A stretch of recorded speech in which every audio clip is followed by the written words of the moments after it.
1 পাউন্ডের মধ্যে এই সুন্দর চকলেট কেকটা আজকে ডেকোরেশন করব আর আপনাদের সাথে কিছুক্ষণ গল্প করব। যেহেতু আমি অর্ধেক কেকের মধ্যে চকলেট গানাশ ইউজ করব, সেই জন্য আমি ব্রেড কাটার দিয়ে প্রথমে একটু দাগ টেনে নিয়েছি যেন আমার দাগের বাইরে চকলেট গানাশটা না চলে যায়। অনেক আপুরাই কমেন্ট করে থাকেন, আপু কোন ব্র্যান্ডের চকলেটটা ভালো, আপনি যদি একটু বলতেন। আমি যে ব্র্যান্ডের চকলেটটা ইউজ করি সেটা কিন্তু অনেক ভালো, সেটা হচ্ছে ব্লুবেলের চকলেট। আমি ডার্ক চকলেটটা ইউজ করি এবং মিল্ক চকলেটটাও ইউজ করি। আমি দুইটা চকলেট একসাথে হচ্ছে ব্যবহার করি, তাহলে তিতা ভাবটা কম লাগে। আর যারা চকলেট লাভার আছে তারা অবশ্যই জানে যে চকলেট কেক একটু তিতা তিতই লাগবে, কারণ চকলেটের এটাই বৈশিষ্ট্য। এই চকলেট কেকের মধ্যে কিন্তু চকলেটের অনেক কিছু ব্যবহার করা হয়।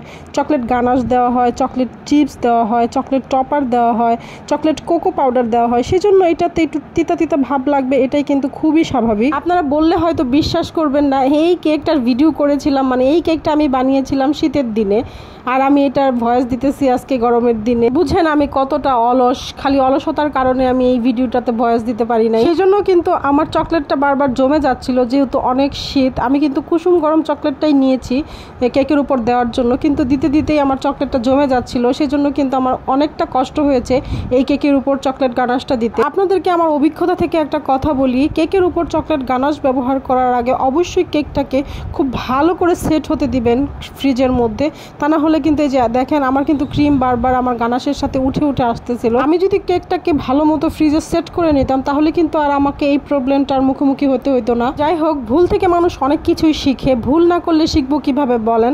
একটা জায়গায় গিয়ে ভুল করলেই তো সেখান থেকে আমার সঠিক শিক্ষাটা আসবে। যাই হোক, অনেক কষ্ট করে আমার চকলেট গানাশ দেওয়াটা এখানে কমপ্লিট করলাম। আগে থেকে আমি এই কেকের জন্য কিছু টপার বানিয়ে নিয়েছিলাম চকলেট দিয়ে। কাস্টমার কিন্তু টপারের কথা কিছুই বলেনি, তারপর আমি আমার নিজে থেকে আমার পছন্দ মতো কয়েকটা টপার আমি বানিয়ে এই কেকের মধ্যে দিয়ে দিয়েছিলাম।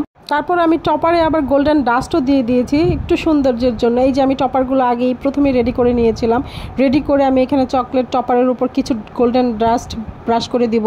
এই গোল্ডেন ডাস্টটা এত সুন্দর লাগে চকলেটের উপর, যদি আপনি দেন তাহলে দেখবেন আপনার চকলেটের একটু মানে লুকিংটাই চেঞ্জ হয়ে যায়। টপারগুলো ফ্রিজ থেকে বের করার সাথে সাথে গোল্ডেন ডাস্টটা দেওয়ার চেষ্টা করবেন। গোল্ডেন ডাস্টটার সাথে সাথে দিলে হয় কি, চকলেট টপারের মধ্যে যে ভেজা ভেজা ভাব থাকে সেই কারণে ডাস্টটা খুব সুন্দর করে বসে। তারপর আমি এখানে 6B নজেল দিয়ে একটু ডেকোরেশন করে নিব কেকটাকে। এই 6B নজেলটা এত একটা জনপ্রিয় একটা নজেল, আপনি যে কোনো কেকের উপরই ডিজাইন করেন না কেন এই ডিজাইনটা কিন্তু অনেক বেশি ভালো লাগে। এই 6B নজেলটা কিন্তু অনেক উপকারী একটা নজেল।